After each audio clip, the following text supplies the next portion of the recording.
Hi, I'm Rusty Komori, and this is Beyond the Lines on ThinkTech Hawaii.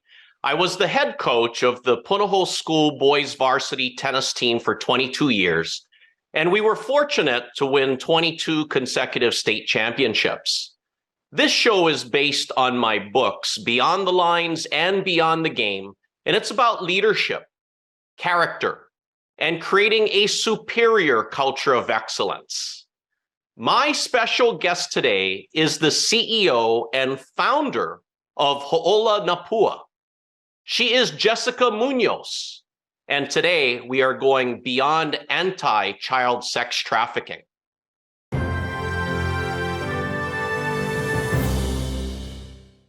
Hey, Jessica, welcome to Beyond the Lines. Thank you, Rusty. Good morning. How are you?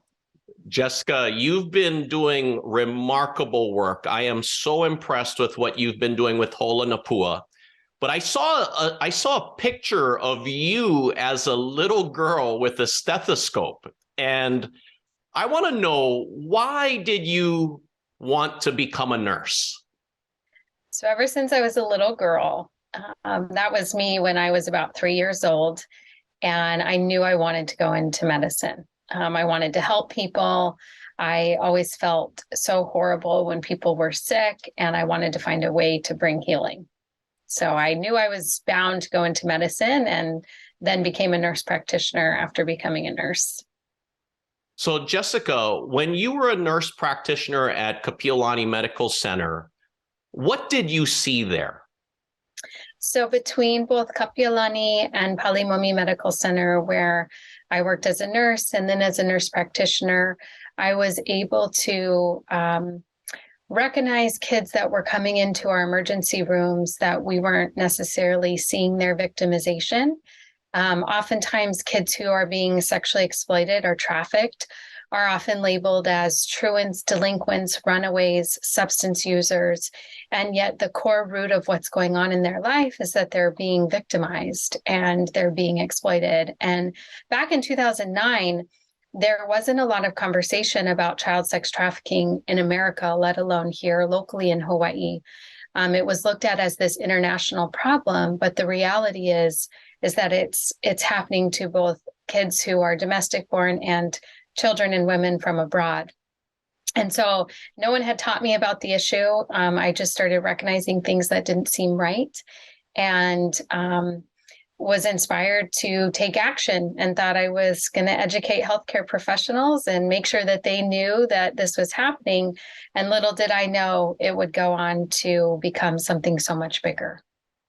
Well, talk about how big it's gotten. I mean, what you have been doing. Tell us what is Ho'ola N Pua?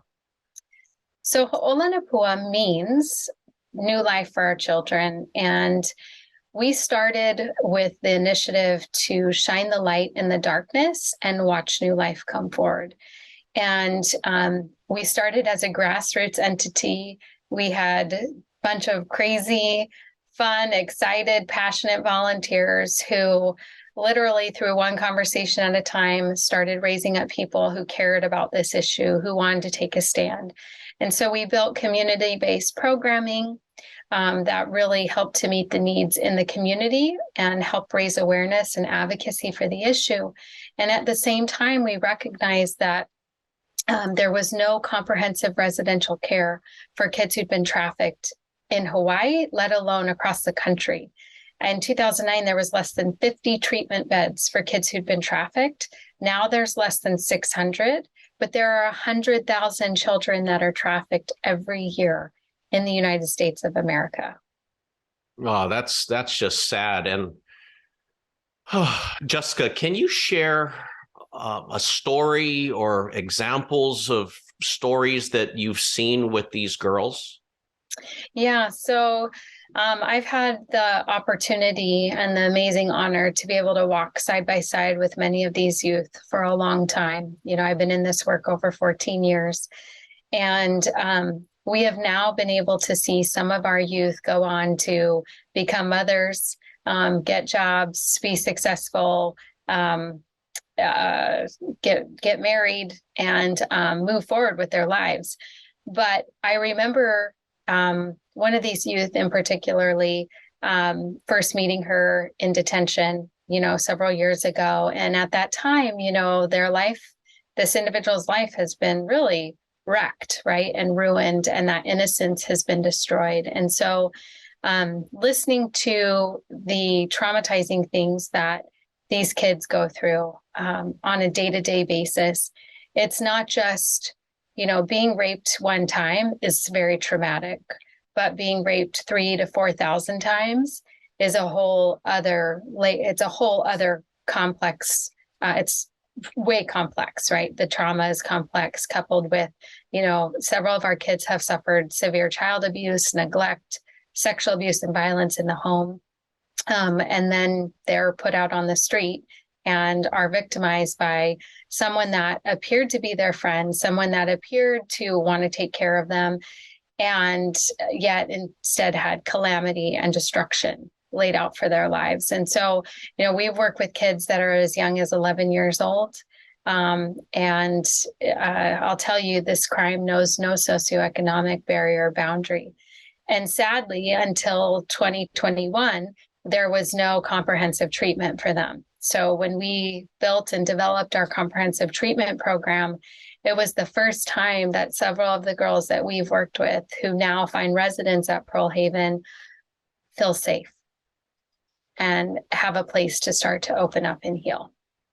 Oh, wow. I mean, thanks for sharing that. I mean, people need to be aware of what's happening. And you mentioned Pearl Haven. Tell me more about Pearl Haven and the services you provide.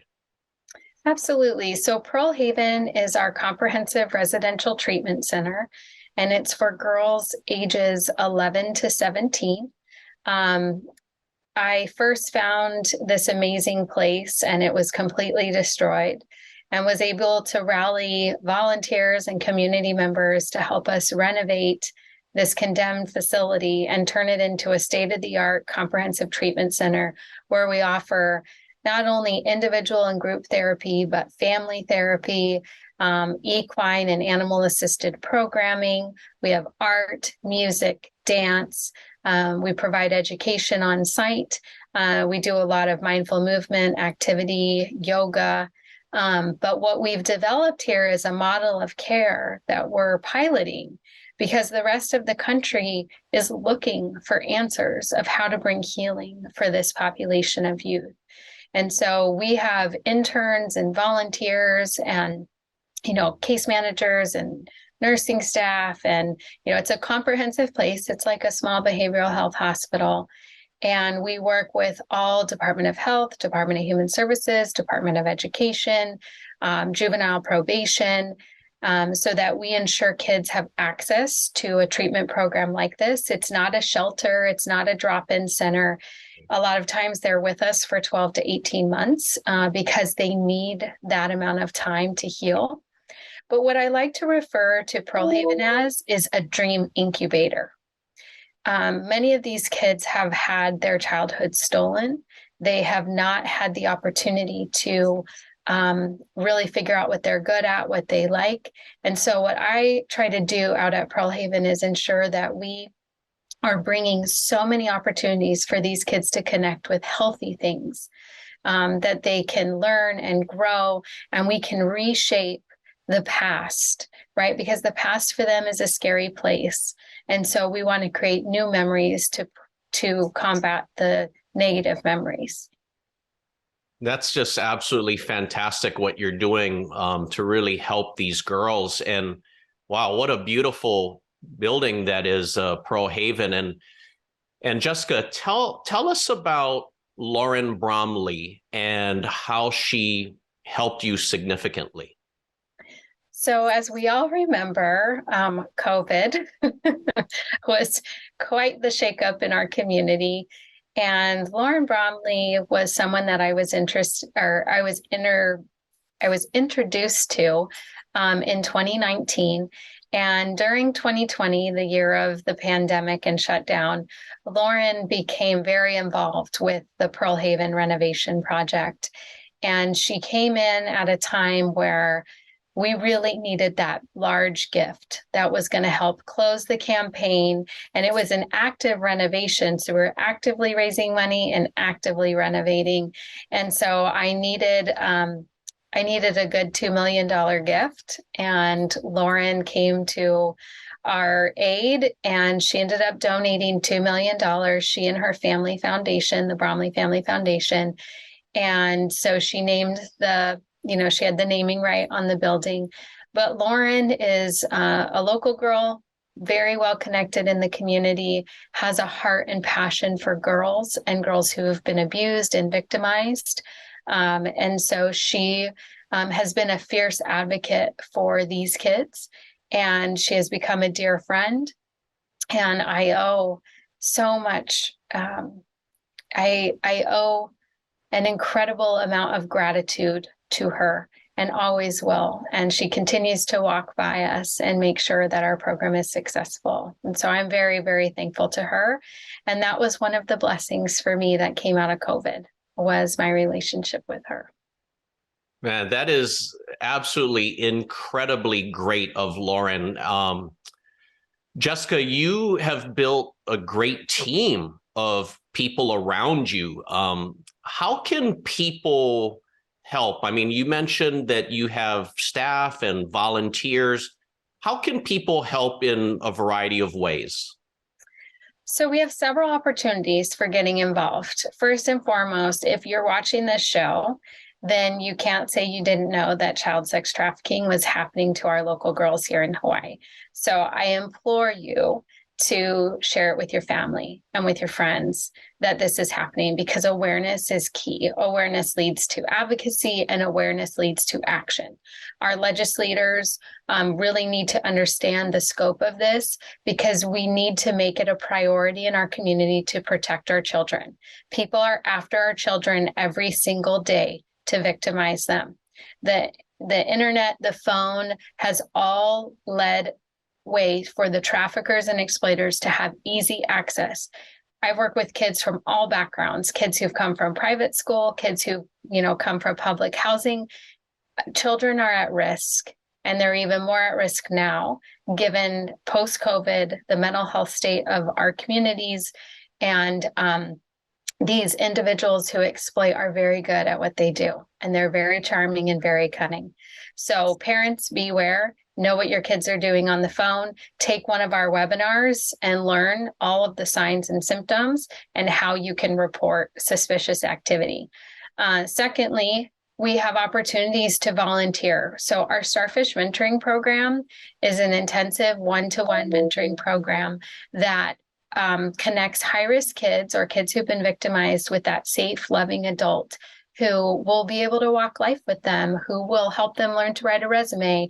It basically, you become a friend and someone who can be trusted. And so that program, there's a vetting process and a training process, but we have 19 kids right now on a waiting list who need to be mentored, both male and female.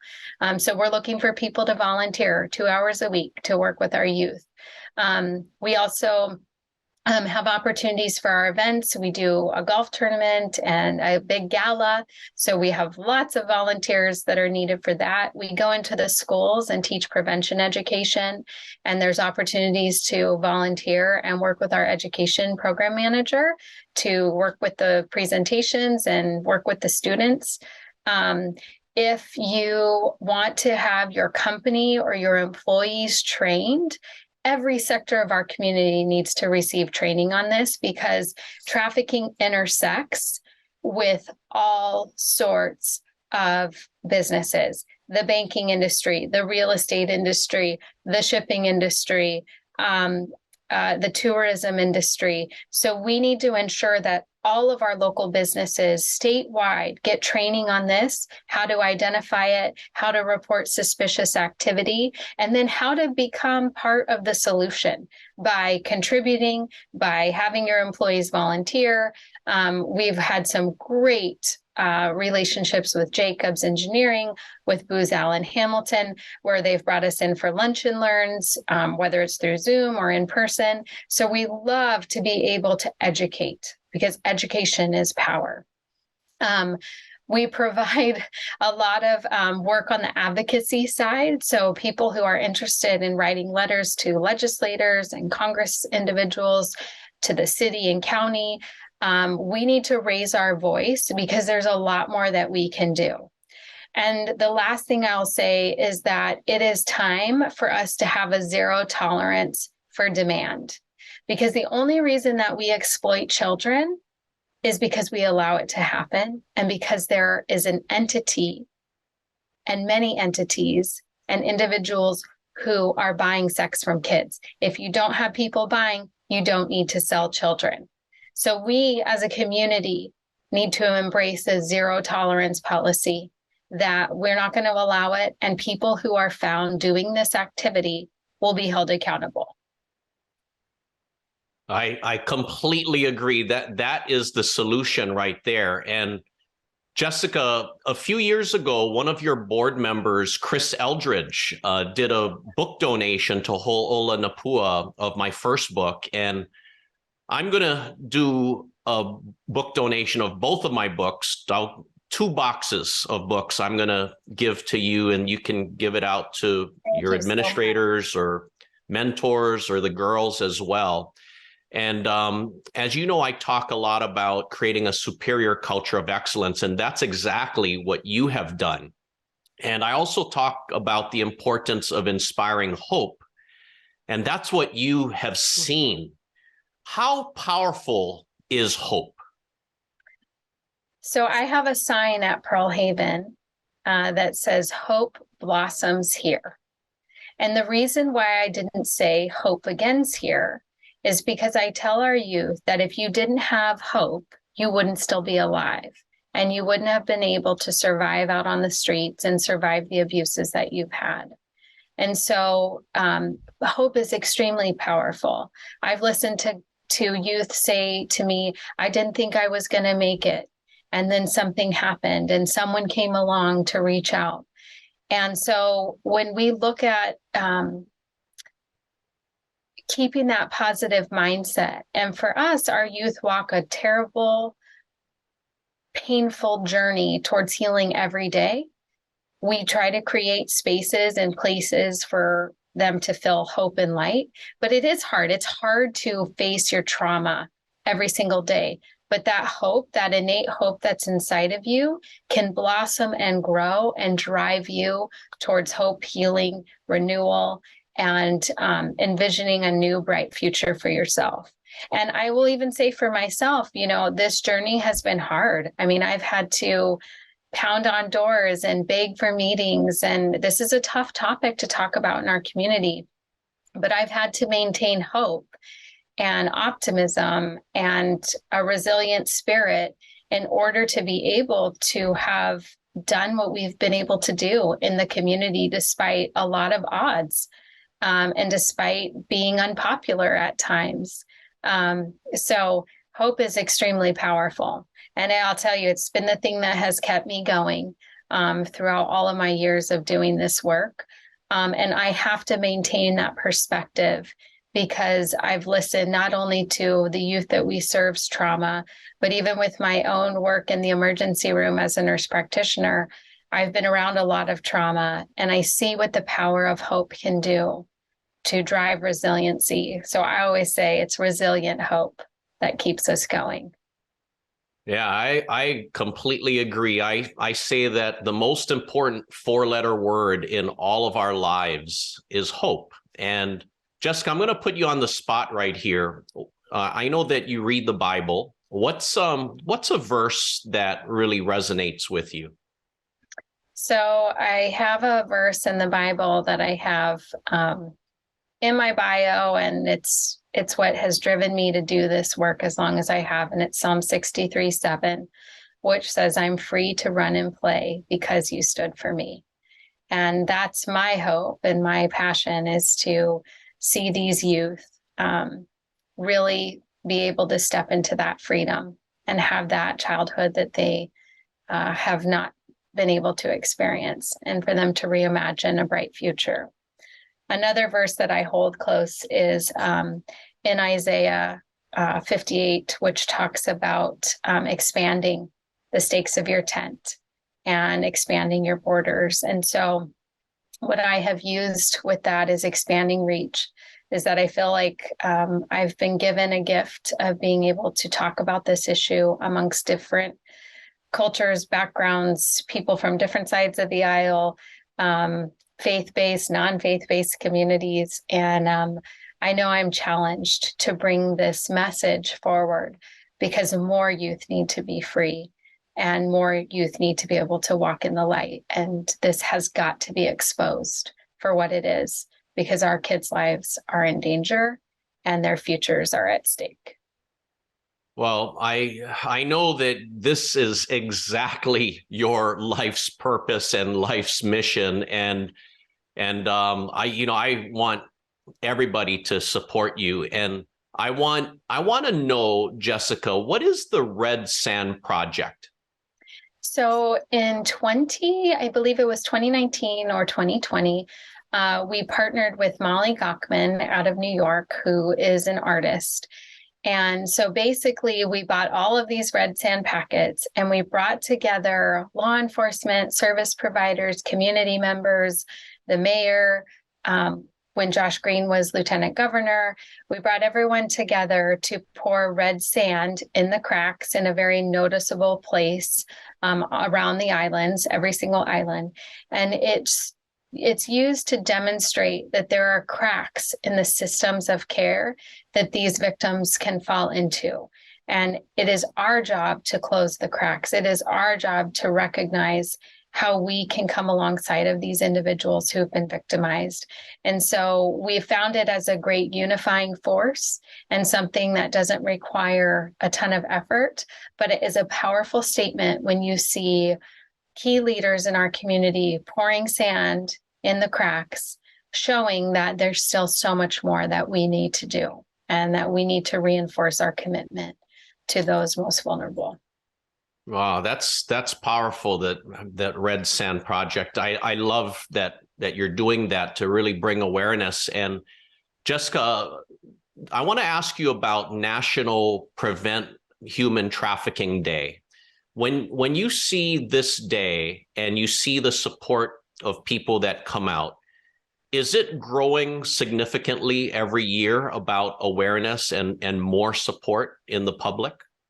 I remember our first couple of times of doing the National Awareness Day and walk, and there was like 20 people to 50 people to now 300 people.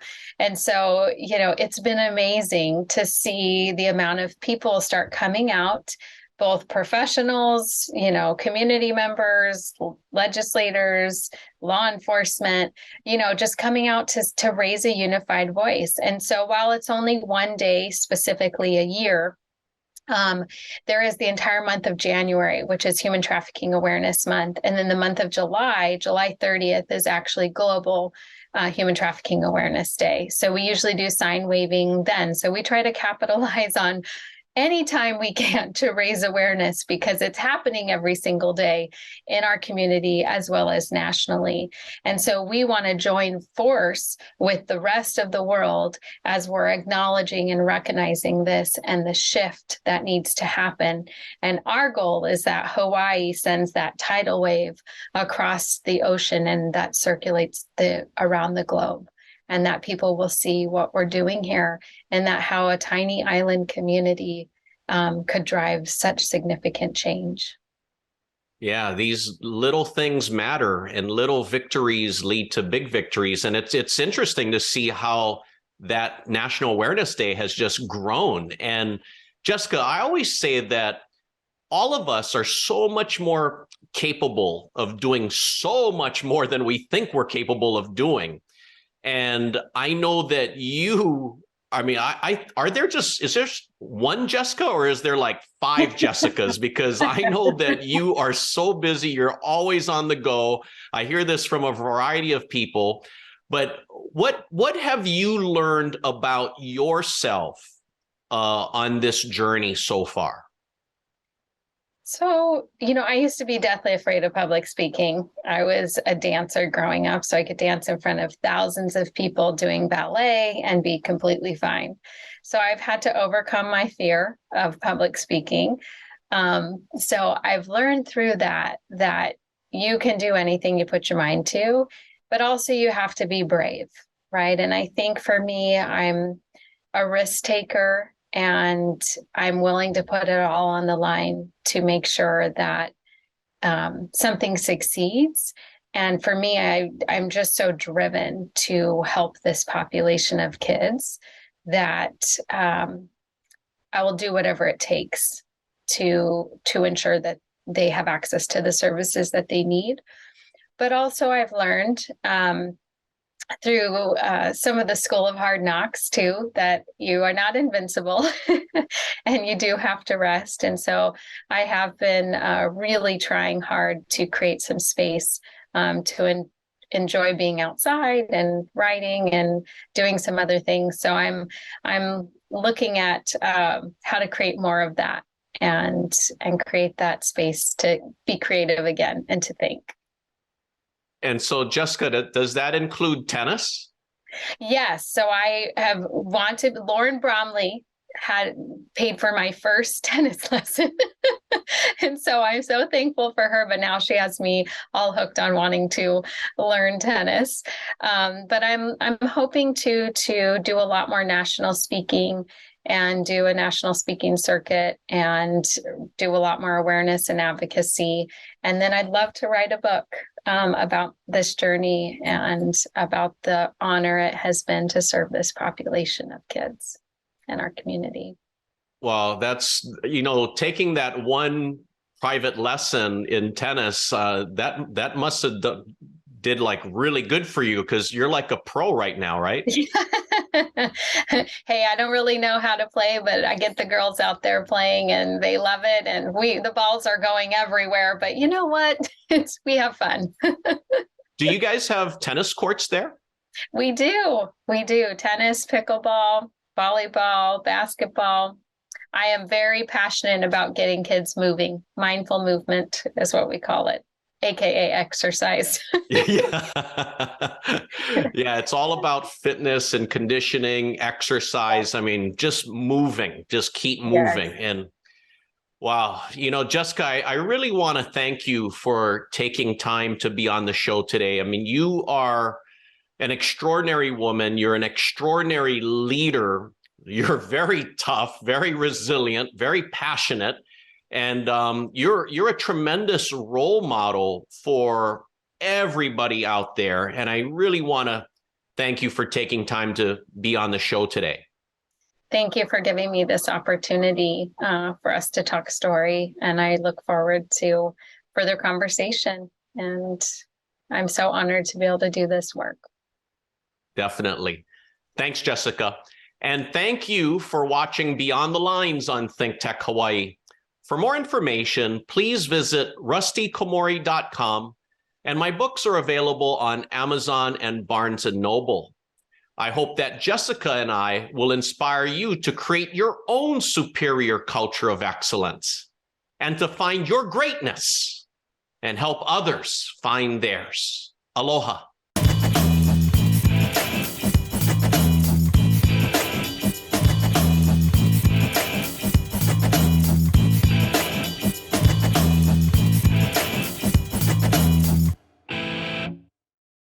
Thank you so much for watching ThinkTech Hawaii. If you like what we do, please like us and click the subscribe button on YouTube and the follow button on Vimeo.